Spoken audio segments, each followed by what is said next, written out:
رسوله الكريم اما بعد فاعوذ باللہ من الشیطان الرجیم بسم اللہ الرحمن الرحیم۔ میں اپنی تقریر کا آغاز اس شعر سے کرنا چاہوں گا۔ کچھ ان کے خلق نے کر لی، کچھ ان کے پیار نے کر لی، کچھ ان کے خلق نے کر لی، کچھ ان کے پیار نے کر لی، مسخر اس طرح دنیا شاہ ابرار نے کر لی۔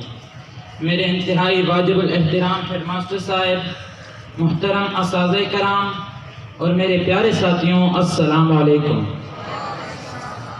صدر محترم کہتے ہیں کہ باران رحمت کی سب سے زیادہ ضرورت وہاں محسوس ہوتی ہے جہاں زمین خشک سالی کی بنا پر اناج کی جگہ اگلنے لگے، پھلوں اور پھولوں کی جگہ خس و خاشاک پیدا ہونے لگیں۔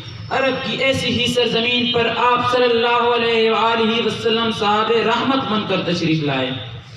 سامعین محترم، جس سرزمین پر جہالت کی اندھیروں نے، ظلمت کی اندھیروں نے اندھیرا برپا کر رکھا تھا، اسی سرزمین پر آپ صلی اللہ علیہ وآلہ وسلم سراج منیر بن کر تشریف لائے۔ زندگی آ گئی، روشنی آ گئی، بزم عالم میں کیف و سرور آ گیا۔ زندگی آ گئی، رونقیں آ گئی، بزم عالم میں کیف و سرور آ گیا۔ آمنہ کے مقدر پہ قربان میں جس کی جولی میں اللہ کا نور آ گیا۔ جناب والا، ہدایت کی اس سراج سے روشنی کی وہ کرنیں پھوٹی جس نے جہالت کے اندھیرے کو لازوال اجالے میں بدل دیا۔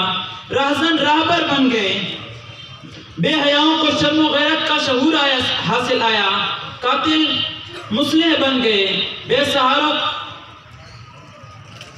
دشمن دوست بن گئے، لوٹنے والے دوسروں کے پاسدار بن گئے۔ ایک عرب نے آدمی کا بول بالا کر دیا، ایک عرب نے آدمی کا بول بالا کر دیا، ریت کے ذرے کو ہم دوش سریا کر دیا۔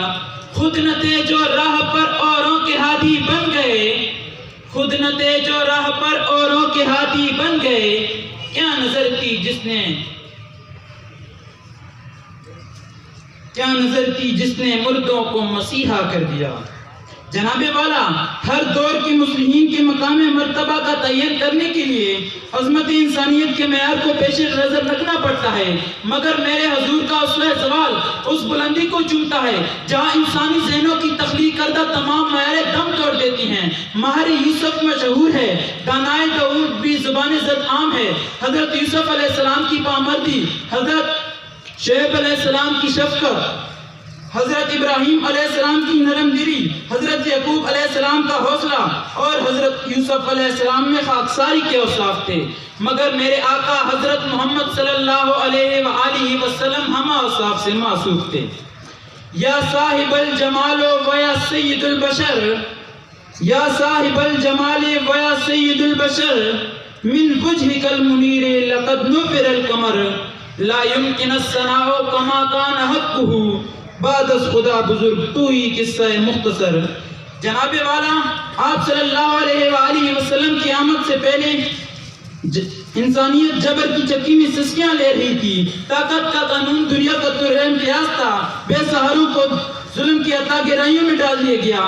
اچانک رب کائنات نے اپنے جلوہ کے پرتو رحمت للعالمین کی شکل میں ظاہر کیا اور اپنے محبوب نبی حضرت محمد صلی اللہ علیہ وآلہ وسلم کو انکا لعلی خلق عظیم کا تاج بنا کر دنیا میں دولہا بنا کر بھیجا، جس کے اخلاق نے دشمنوں کو شیر و شکر، بے سہاروں کو دوسروں کا سہارا اور قاتلوں کو محافظ، ظالموں کو اعلیٰ اخلاق کا نمونہ بنا دیا۔ جناب سامعین محترم، میں اپنی تقریر کا اختتام اس شعر پر کرنا چاہوں گا۔ کس کی حکمت نے یتیموں کو کیا در یتیم، کس کی حکمت نے یتیموں کو کیا در یتیم، اور غلاموں کو زمانے بھر کا مولا کر دیا۔ شکریہ والسلام۔